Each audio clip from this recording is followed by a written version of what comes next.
welcome to the second part 2 of my little Phoenix Pyramid project here. I'm just going to change something here.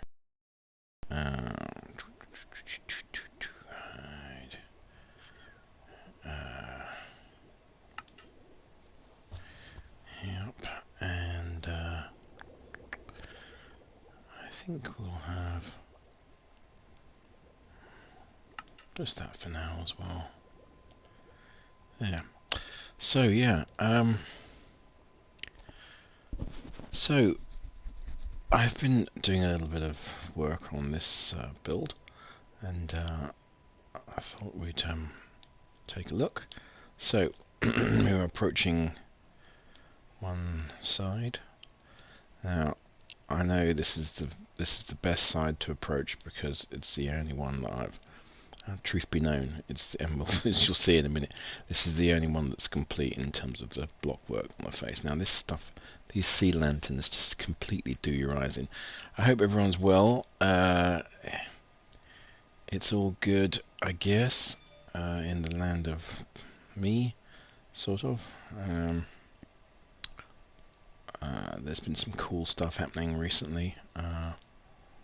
Music wise, which is nice. I'll tell you all about that in a second. So here we have the pyramid. Now, so pretty much we've got almost all the perimeter excavation has been done. This face, the block work, obviously is done. On the other sides are not. We do still have, as you can see, as we get around this side, you've got these just vast amounts of blocks to still do, and we have this one annoying, it's not annoying, it's just I haven't done it yet, it's just one chunk of land left in the middle here that's still to go. There just happens to be a pillager outpost on it, but I'm not going to worry about that. So we have some sort of, there's some stuff going on in the central stuff here. I've just started blocking out a few little designs for the interior, but it's still extremely basic. I've really been focusing all my energies really on getting the groundwork done, you know, which was just really paramount, because that's not how I did the other one.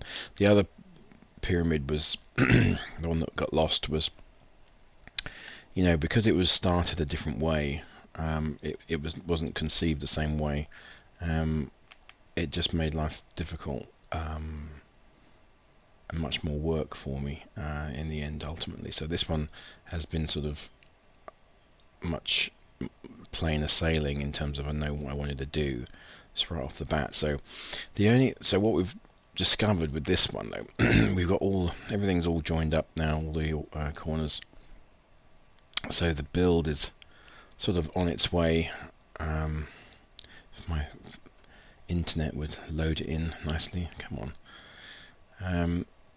But what's become kind of apparent now that I've got the perimeter sort of all excavated and everything's, you know, done. So there's a few things that have become clear. So firstly, the lighting situation inside the pyramid is still going to be bad. I kind of anticipated that anyway, but as you can see with these dark areas here, this is essentially what it's going to look like once all the block work's done. You know, all of the floor is going to be dark like this. And Joe said to me, you should have just done it in sea lanterns like you did like the other one, which I kind of made a conscious decision not to do that, mainly because obviously the entire pyramid is made out of sea lanterns. So I thought, well, I'll leave the floor as quartz and just do some designs in it. But it would appear that might not be the best thing to have done. And I might end up having to sort of perhaps put a lot more sea lanterns in this floor, just to kind of get rid of all that shadow. So it's pretty big. Ooh. Okay, so we've got this chunk of land to get rid of. I'll probably do that tomorrow. I can't be asked to do it right now. But, basically, a chunk that big, you basically would want to do it layer by layer. This is the only way I know how to do it in terms of fill commands. It's too big to do much in the way of layers at the time, so I still really am undecided on whether it's better to do a small chunk and kind of get rid of it in large layers, so 10 layers at a time, 20 layers at a time, or if the chunk is small enough, just the whole thing in one shot and then move along, or whether to kind of set your corner coordinates, so set the coordinates there, set the coordinates at the diagonal at the end, right at the other end, and then do it layer by layer. It really depends on how sort of quickly you can sort of change the coordinates so that you're doing each layer one at a time, and you can do it quickly. I can do it pretty quickly, but it is a ball ache. But the upside is that you get rid of this a pretty huge chunk of land reasonably quickly. I say reasonably quickly. It'd probably take you half an hour to do it, maybe a bit less. But so I'll do that tomorrow, and then we'll be clear completely within the pyramid, which is cool. And the other thing that's kind of become apparent from now that the sort of perimeter is set is just how much island is sort of left, particularly on this side here, and what to do with it. I had this idea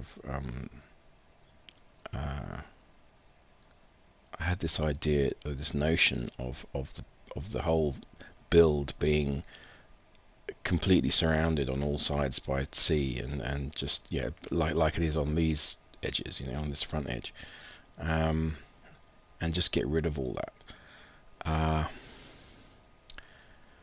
so that it's a sort of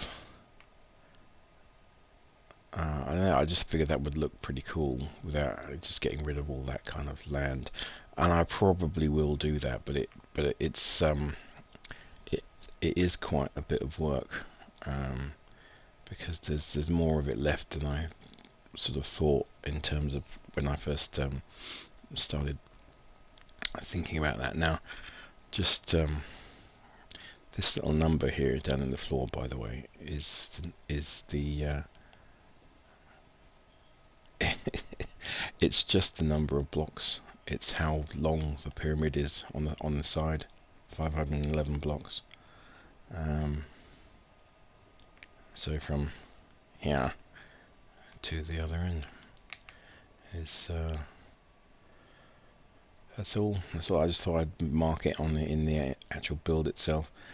I've started making a few preparations for doorways and entrances and stuff. I've done this sort of channel all the way on all four sides, and I'm not sure how I'm gonna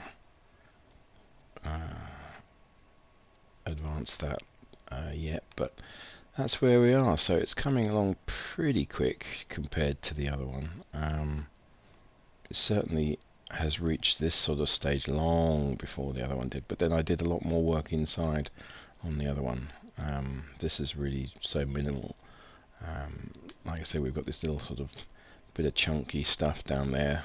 I was trying to make sure it didn't look like a bloody swastika. I was doing it earlier, and I had some basic shapes in there, and the blue started, and I thought, oh shit, look, it sort of looked slightly swastika-like, and I was like, oh bollocks, I don't want it to look like that. And so I had to kind of, I'm probably going to change it more and sort of make the design more intricate than that, to also kind of offset that possibility. But the only other thing I've been doing really is a little bit of stuff up here, only because really Tali and Hector I was doing some with them the other day, and they were kind of interested in this sort of this beam work here, this kind of how I'm kind of interlocking these sections and designing them. And it's just, I mean, yeah, it's no big deal. It's just that kind of I don't know what you even call it, but I quite like to deciding which materials kind of overlay and which materials go, are stopped by which other materials, and you kind of get that nice, business going on. Tali asked me what this box was, and I said it's just a box. I don't know. It's nothing. I might create something with it. I don't know. Perhaps something that moves and does something. Perhaps a lift or something. I don't know.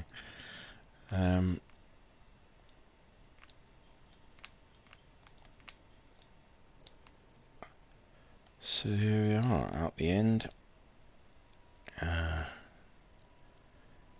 Yeah, like I said, it's come along quickly, really. I'm very happy with it. I'm kind of almost over the trauma of losing the other one. And, I'm enjoying kind of this as being a sort of clean sheet of paper build rather than the sort of mess that the other one was. I like the fact that there's nothing else in this world apart from this. There's no other builds anywhere else or that happened for my last thing. Or I just move along and find a different spot and start building different stuff. So I'm going to get into the block work. I think I'll probably tomorrow, before the next update, I'll get rid of this chunk of land that's left here. I'll probably make a start on some more of the block work and a sort of kind of erasing this land here on this edge. Although, what's that? Is that just lava, or is that? I've kind of had this. What is that? Oh yeah, okay, it's a broken portal. Yeah, I should show that to Hector. He'll be interested in that. He'll want to fix it and use it. Yeah, so it's yeah, I'll kind of try and get that sort of stuff done and then go from there really and see where it takes me. Start working on the interior. Tali asked me the other day why I always leave big gaps in the floors. Why I kind of do it as a with these sort of. She said, "Well, how come you can always fall through your floors?" And I said to her that it's to do with wanting to be able to see the depth and the height and the kind of the grandiosity of it, I guess. I wouldn't want to put a sort of solid floor anywhere, because I want to be able to travel like this through the build and kind of be able to kind of see that depth, that sort of three-dimensional, so you can see, that stuff. You wouldn't get that, and if you just had a flat floor, and then 20 blocks up you had another flat floor, and I mean, that doesn't really do it for me. I like having the thing very open so that you can really see the depth, the complexity of it. It's nice. I just like that. It just appeals to me some reason. So I'm not gonna, I'm never gonna fill it in like that. Plus, it's you sort of think, what's the point of having this vast, cavernous interior space if you're then going to just make it look small by kind of, filling it with floors and rooms and whatever. And it's so big that it would take you forever to do that anyway. Now, the one thing that will be possibly distracting me from this build in Minecraft land anyway, is we had this idea of perhaps building creating a Halloween world, and me building the kids a bit of a Halloween. We were thinking of doing a maze of some sort, Halloween themed maze. So I'd create that and sort of, and then have them. They can all play the maze and stuff. And then we were sort of hashing it out, me and Joe, the other night, and yeah, it might be quite cool to do that. What's this little patch here? What are you doing? It's a little bit of random bit of sand. That's very odd. I think I'll get rid of you. Hang on. Yeah, so I might end up doing that, which could sort of detract from progress on this, but goodbye. But who knows? Who knows? It might be I'm hiding to nothing. I'm not sure. Anyway, so things in other news. I'm going to do some block work while I'm telling you about this. So it's early doors yet, but I've been doing some writing with my friend Sarah, who is a fantastic singer-songwriter, and we've been doing some songs together, basically, and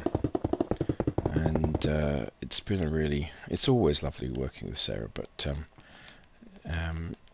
she has there's a certain way that she writes her lyrics, and of course I come along then and sort of expand the sort of musical side of things, in the just from the sort of by dint of being a more involved guitar player than she is. She obviously plays guitar nicely, and she has a nice vocabulary of chords, but when you bring an idea to someone like me who can then sort of who can then kind of expand on an idea or a basic set of chords and kind of create a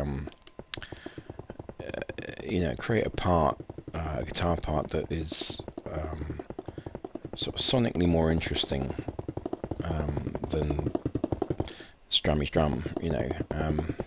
Not that I've got anything against Strummy Strum, but it's just there's so many possibilities, especially with a sort of fingerstyle approach, and when you understand the sort of have a certain dexterity or understanding of the way that the fretboard's laid out, and how you can use sort of alternative voicings and open chords or drone strings and whatever else, all the sort of techniques to make a part more sort of sonically attractive,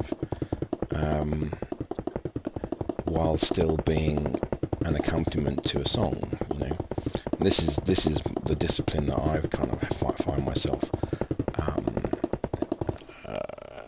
sort of getting better at with Sarah, is that obviously when I write my acoustic music, it's instrumental. It's designed to not have vocals, which whereas this is obviously a slightly different approach, and so it's a good discipline for me to be kind of slightly less busy or embellished, but still kind of bringing a lot of that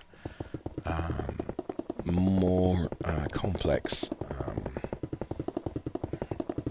approach, a more expanded chord vocabulary, a more kind of intricate way of doing things. And so we've been recording. It's been very successful actually. We've been kind of throwing the Logic project back and forth a couple of times. So, and then we've got together,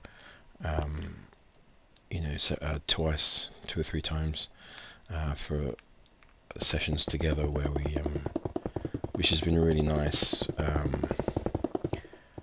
and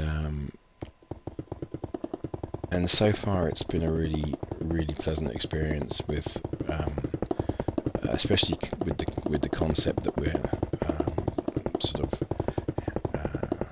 working with,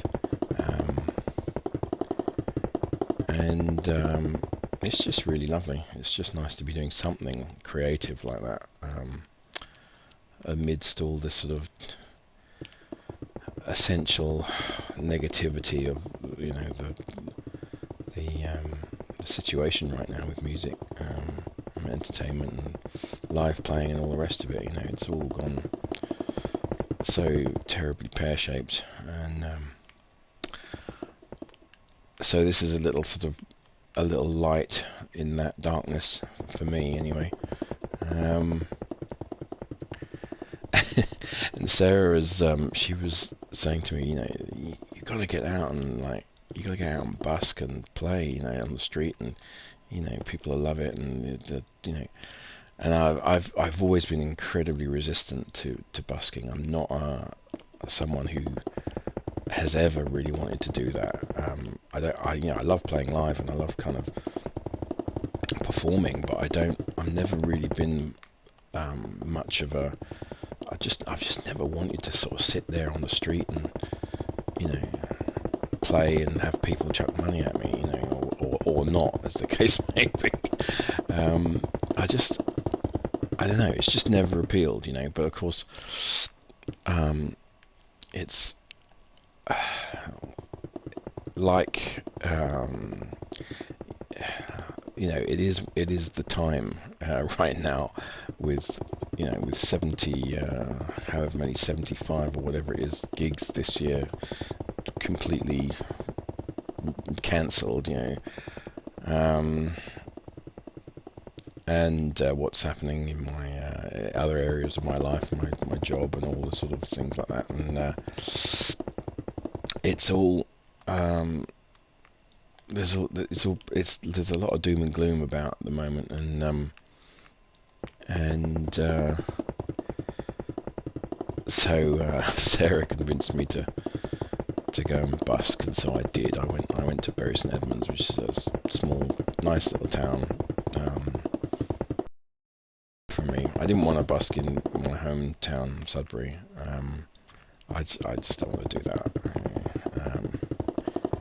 I've got no desire to do that whatsoever. You know, it's bad enough. Bad enough being in Bury when running the risk of seeing people I know. I just don't want to see anyone. You know, I just don't want that. I don't know why. I don't know why I'm so you know, weird about it, but I am. So I went on Friday and took my little chair, my little street cube. I refuse to call it a cube street because that sounds shit. It's a street cube for me. And Roland, take note. It's a much cooler name, Street Cube. And my little Echo Mia nylon guitar. And yeah. And Joe and I went on Friday morning, about 10 o'clock, and just, you know, I played on basically, I guess, Angel Hill, I guess, bottom of Abbeygate Street in Bury. Anyway, and I played for a couple of hours, I guess, maybe hour and a half, hour and 3/4, 2 hours, and I earned the princely sum of £2.50. I didn't even see who put that in the case either, because the way I'd set myself up, the case was actually sort of slightly out of my peripheral vision, you know, so I didn't actually really see who put that in there. Which is a shame, because I said thanks, but yeah, £2.50, and then I broke a string, and even though I had spare strings with me, for some reason this flipping this brand new D string that I pulled out of this pack of Augustine nylons, it just didn't fit. It was too short. And I've had that happen a couple of times with nylon guitar, my nylon guitar. You know, you buy these kind of more traditional strings, and they're too short. It's really, really odd. You buy, if you buy a set of Diodario's or something, and they're perfect, they're fine, you know, but they're not as traditional a design, you know, as stuff like the other stuff that I bought. But I kind of, you know, so basically I had this string, I was like, well, I can't even fit that. And I thought well, you know, I offered it up to the guitar, and I was like, well, it just looks barely long enough to stretch, you know, unless this string has got a huge amount of stretch in it once you attach it, if you can attach it at both ends, because it didn't even look long enough to do that. That was the problem. So I thought, okay, well, I'll give it a go, and so I was fiddling around with it at the bridge end there, and I realised that I'd completely forgotten how to restring a nylon guitar, because I just don't do it very often. I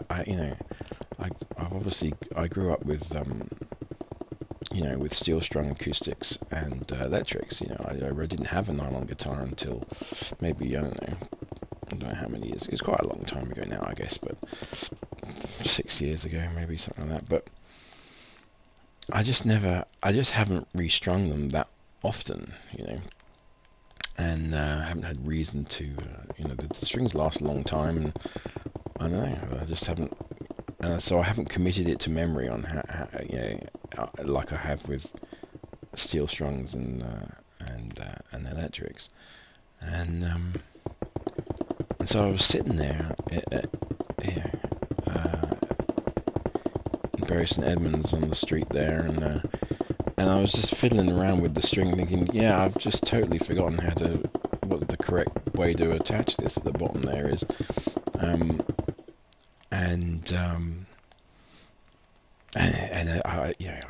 in the end I thought, you know what, this string is just not going to fit anyway. I'm like, yeah, so we had to go anyway. We'd run out of time, and so yeah, 250, you know, nice one. It was £3 to park, I think, and 150 for a coffee. So I was sort of £2 down on the whole deal. If I'd just stayed at home.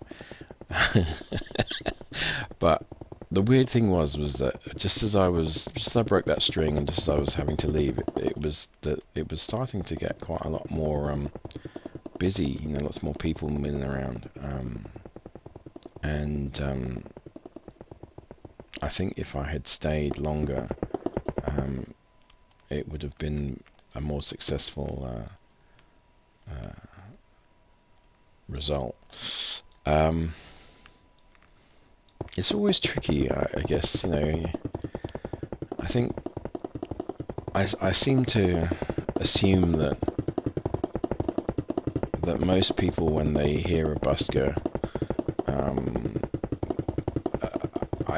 I don't know, maybe I'm wrong, but I feel like most people respond to buskers who are playing music they know, rather than music they don't know. And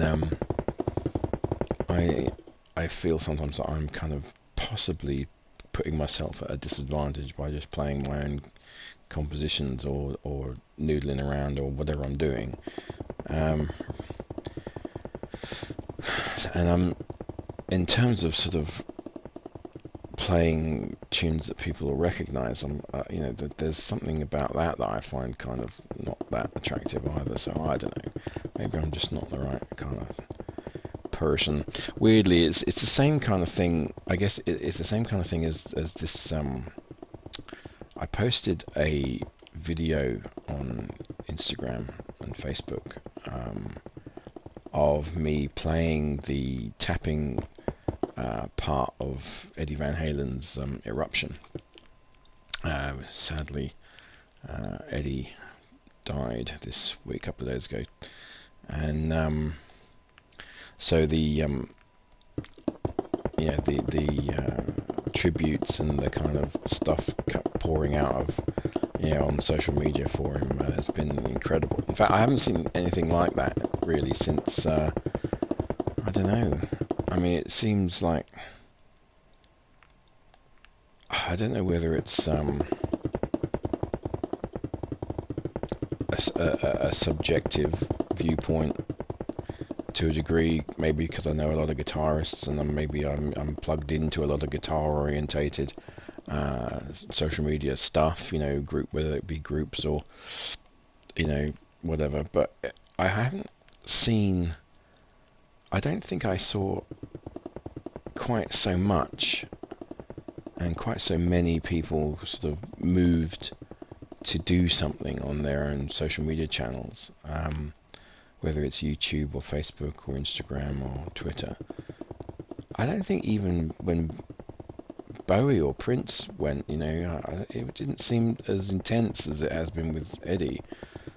And I'm kind of, in one way I'm not surprised, and in another way I am. And like I said, it might be a subjective thing just from a guitarist point of view. But it's been like a real incredible thing. He was his position in sort of popular culture and as the sort of essentially the guitar hero, so to speak, who kind of brought rock guitar into the modern age, really. Is sort of unassailable. It really is, and I can still remember the sort of wonder and amazement that I felt when I first heard him play, and not really understanding how he was doing what he was doing. But anyway, I did this little video of me doing the tapping portion, which is the bit that's the most famous bit of Eruption. It's the bit that most people know or recognize, and obviously it's the tapping part, which the tapping is obviously the thing that he's become most associated with, despite so many people's efforts to try and get people to understand how good a rhythm player he was. Yes, he was. Yes, he really was. He was a brilliant rhythm player and a brilliant riff guy and a brilliant chord guy, and he was just an all-round, pretty much fucking amazing musician. But it wasn't any of that captured the zeitgeist of rock guitar. It was the tapping. It was, and he didn't invent it. There's, you only have to go and listen to Steve Hackett. People, Steve Hackett was doing tapping in the early 70s, and even long before that, there were people who were doing it, musicians who were doing it. I can't think of. There was a guy, like a blues guy, or like a jazz. I can't remember whether he was like a Hawaiian player or someone. Anyway, but you can find people doing two-handed tapping long before Eddie Van Halen, but he put it front and center in his lead technique and married it with a super aggressive rock sound, all the front you could ever ask for, and the biggest hard rock band in the world. So it totally changed guitar, especially rock guitar. And of course, I don't know whether it was Quincy Jones's idea to get him to play the solo on Beat It, or whether it was Michael Jackson who suggested him, or what. But obviously at some point someone got Eddie to do this solo and on Beat It, and that was a stroke of genius, because it introduced him to an audience that might not have been listening to Van Halen, so. And that solo is like it's a force of nature. That solo it's jam packed with absolutely every little trick and technique that Van Halen had in his little trick bag at the time. It's got tapping, it's got fast, alternate picking, it's got tons of harmonics, it's got whammy, it's got the whole thing, and it's a absolutely brilliant solo. like I said, it doesn't let up.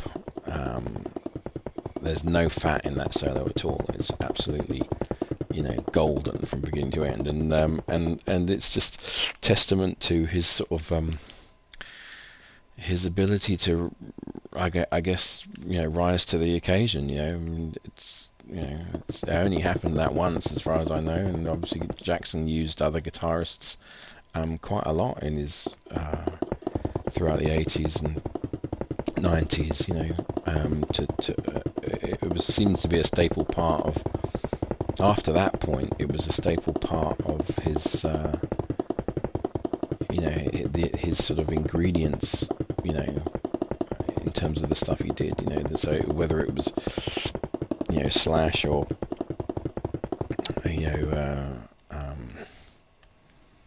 Steve Stevens or Jennifer Batten, or he always had a virtuoso guitarist.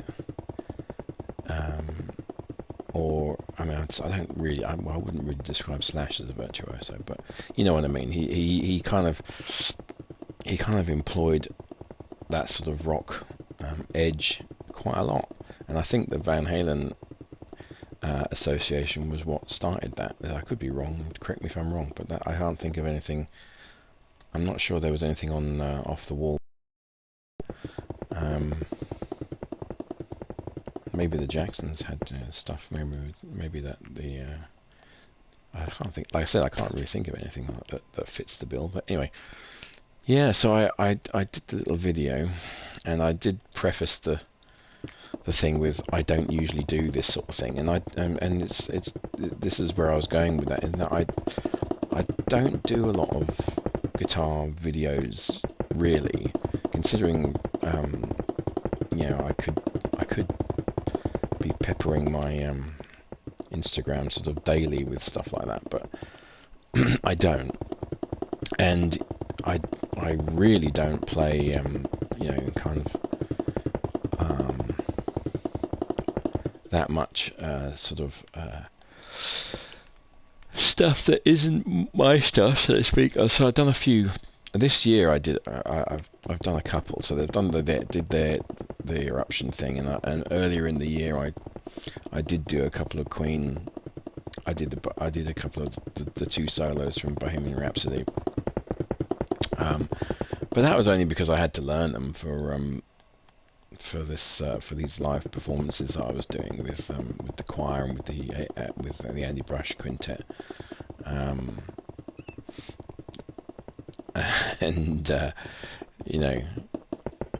Andy, when he called me and asked me to, if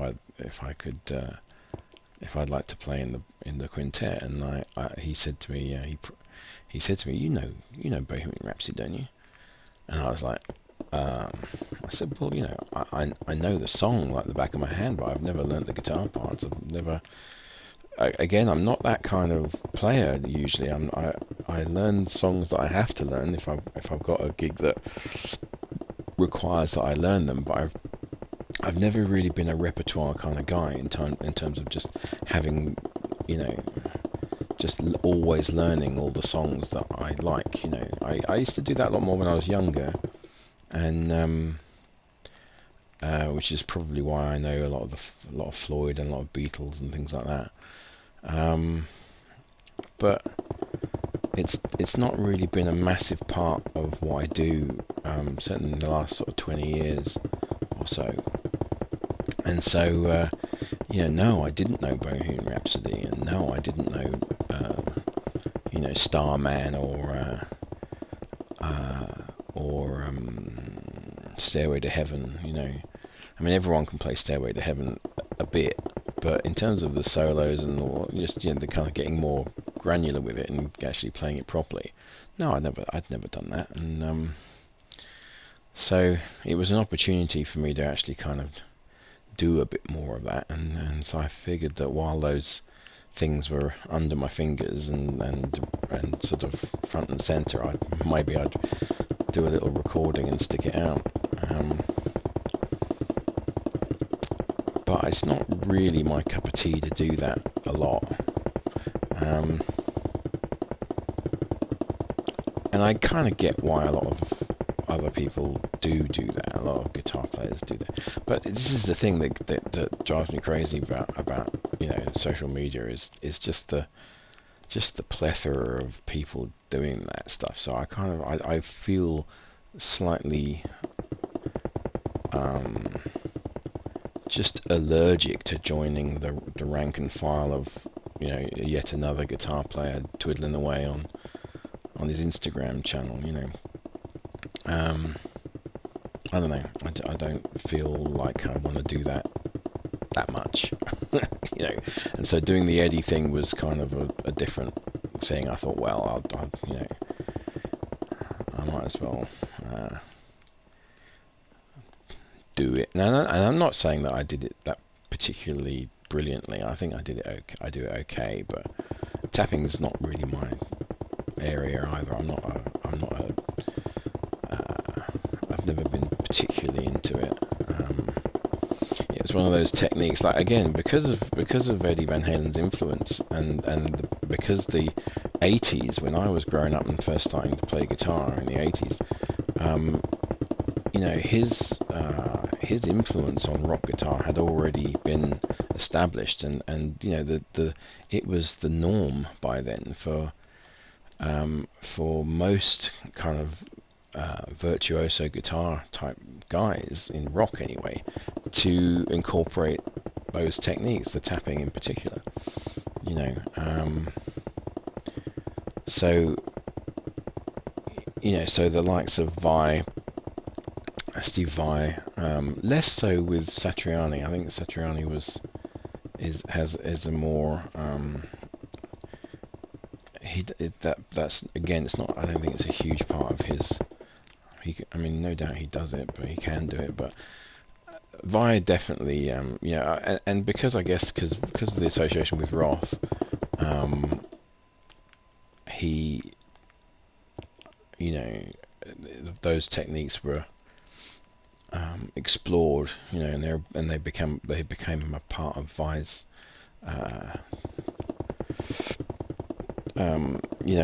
style as well. But everyone was doing it. When I was first started learning guitar and learning electric guitar and stuff, of course you would always try the tapping thing, and you'd be absolutely rubbish at it, and you kind of go, oh, okay, well,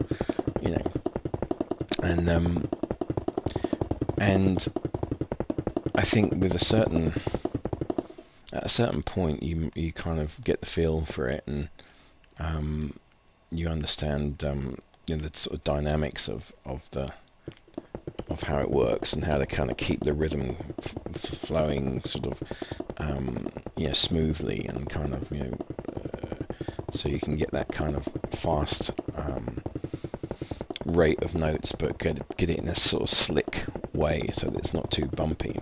So you can kind of, it's essentially what you're trying to do is to mask the sort of inherent differences, the dynamic differences between hammer-ons with your left hand and tapping with your right hand, so that the notes are quite even. And obviously a lot of distortion helps. But even when you turn the distortion off and you kind of start, if you listen to something like Spanish Fly or something, where Eddie Van Halen was doing his typical techniques but on an acoustic guitar, that's when you can sort of hear more easily the difference in timbre, so to speak, between the right hand taps and the left hand hammer-ons in a sequence, in a pattern. But with the distortion, you can get it sounding very, very even,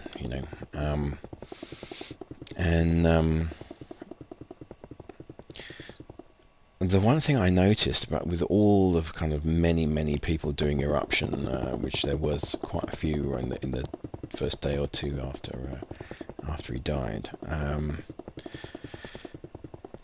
one of the things that I noticed about a lot of them was how slow they all were.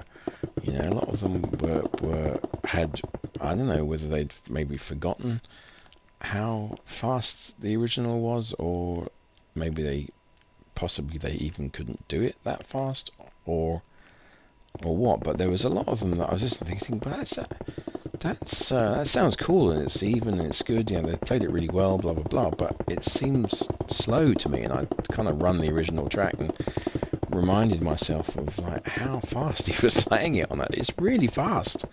And you know, I mean, Eddie just did, that's just how he played. He just had this, he's like one of those guys who's just got one of those flipping nervous systems that just, you know, just crazy, you know, on fire all the time. And, you know, just slowing him down was, you know, pretty difficult. And when you listen to Eruption, it's so full of that kind of aggressive, you know, just bursting with energy and vitality, and, you know, the kind of, you know, and so when you have to try and play it like that, you know. And I think I didn't have a tempo. You know, I didn't kind of bother sort of measuring the tempo and then trying to match it when I recorded my video, but I just played it, you know, as fast as I felt that it was suitable to play it, kind of thing. And I think I think mine is actually still a little bit slow compared to the original, but it was a whole lot faster than a lot of the other ones that I looked at, that I saw. And like I said, I don't really know why so many of them seem that slow, unless they, I don't know, I couldn't really explain it, but there we are. I mean, when you listen to the original, it, you know, it's in places it sounds pretty loose, you know. I saw a now who was it who had the thing queued up and was slowing it down? I can't remember. There was some guy who had the who had it kind of loaded into you know, some kind of whatever, and was playing it at half speed or whatever. And when you listen to it like that, you can hear all the I won't say mistakes, but you can hear all the kind of inconsistencies and not slightly flubbed notes and things that are just not quite perfect in it, which you don't really hear when it's up to full tempo and all the rest of it, you know. But even so, Eruption is one of those. It's one of those tunes. It's like, yeah, I don't know. Maybe I'll do a video of the whole thing at some point. Don't know. Like I said, I haven't got a massive interest in doing that sort of thing. And again, it's not really my area. You know, I don't consider myself anything, you know, a shredder or a kind of, you know, anything like that. I'm, you know, my influences are much more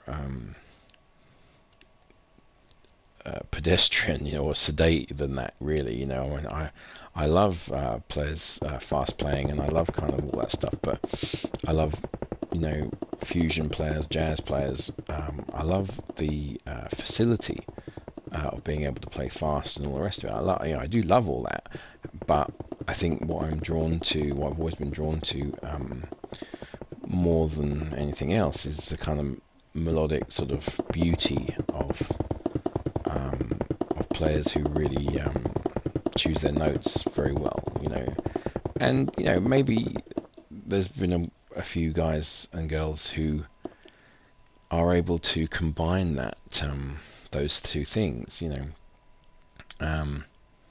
I don't get on with the sort of neoclassical stuff.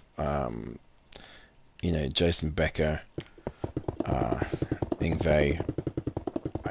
I tried to get into that stuff, but it goes too far for me, beyond the sort of, it's not musical enough for me. And I know I get a huge amount of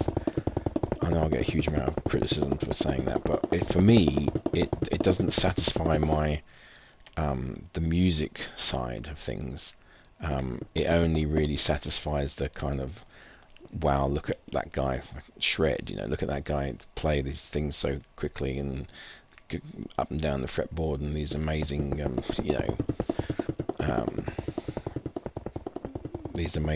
techniques, are spellbinding.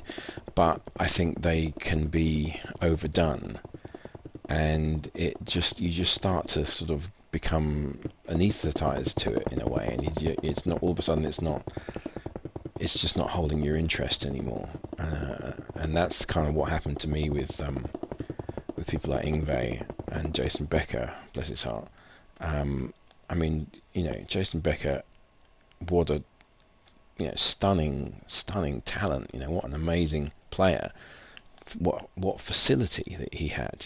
Absolutely amazing. But I don't really like his music very much.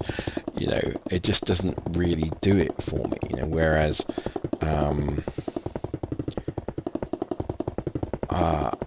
I remember listening to I think it was the first time I listened to Flying in a Blue Dream, that album, the Satriani album. Yeah, that came out in about 89, I think. 88, 89. 89, I think. Well, was it even 90? It could have been 90. Anyway, it doesn't matter. But when that album came out, I obviously listened to the thing a lot and learnt a lot of it and played a lot of it and tried to get my fingers around, as much of it as I could. And I can remember there was one song on there, and I forget the title of it, but it was a slow track towards the end on the second side anyway. And it's one of my favourite ones. And I just remember the lead break in that had this, was beautifully played, obviously. Right? It was absolutely gorgeous, and there was some stunning technical prowess on show. But there was one thing in particular. I remember listening to the solo and thinking, this solo is certainly at the time, beyond my technical ability on the guitar, right? To make, there's bits of it that I could play, and then other bits that was just sort of, no, I can't. I don't know how he does that, or that's kind of too fast, or whatever. But even if it was kind of too fast for me to play, I understood what it was. I understood what he was doing. Whereas there was this one phrase that he threw into this particular solo, where it would just floor me. I would think to myself, I don't actually know what he's doing there, and it sounds incredible. It's this. I don't know what it is. Is it a sweep of some sort? Is it some kind of tapping thing? What is it that he's doing there? It's very quick.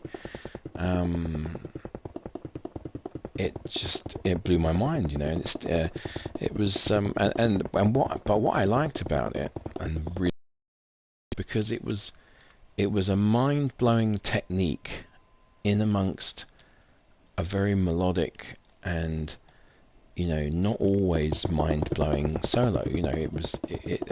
So it stood out. It blew your mind, and then he went up, and then he was doing something that was more accessible. And I always feel like that's the way to do it. Don't when the guys like Becker and Malmsteen come along, and it's just wall to wall, lightning fast stuff, and it's just incredible technique from beginning to end, and just I don't know. I think you have to mix it up a bit. This is why people like Guthrie Govan is so good. He's so good because he can do all that stuff. He has the facility to do all that incredible stuff, but then chooses to also be very good at everything else. And be have a lot of taste and a lot of feel and a lot of all the things that people who don't like shredders traditionally moan about.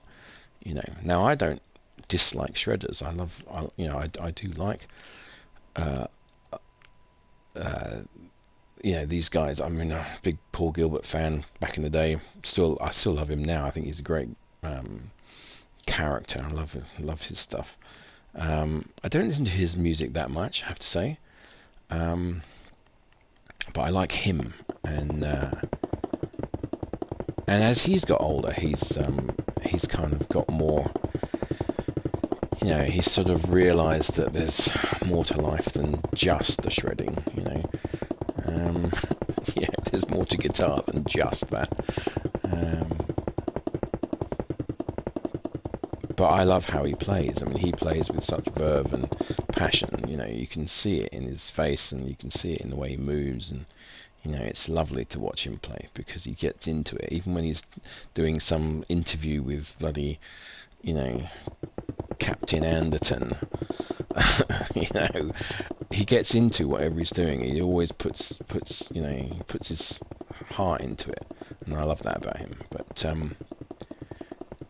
yeah, so I don't know. I seem to have gone off on a tangent, and yeah. So music. Wow. Well, it's a strange time for us musicians right now, I have to say. It's a very strange time for me, personally, as I'm kind of find myself transitioning in life in terms of work, and you know, what a terrible time right now to be doing that. So yeah. Yeah, but I will try the busking again. I'm going to go again. Maybe go to Cambridge. Maybe go to Bury on it. Maybe go a little bit later in the day, perhaps lunchtime. You know, trying not to be there too early. Actually, weirdly enough, when I got there on Friday, it was about, I don't know, 10:30 or whatever. And so I'm sitting there and I'm playing away, and I never know how loud to turn the amp up, because I don't really know whether to sort of. It doesn't go that loud, but it's only a little street cube after all. But I'm sitting there playing, and this chap comes and sits quite close to me, and I sort of take a look at him, and he's got a bottle of Smirnoff on the go, and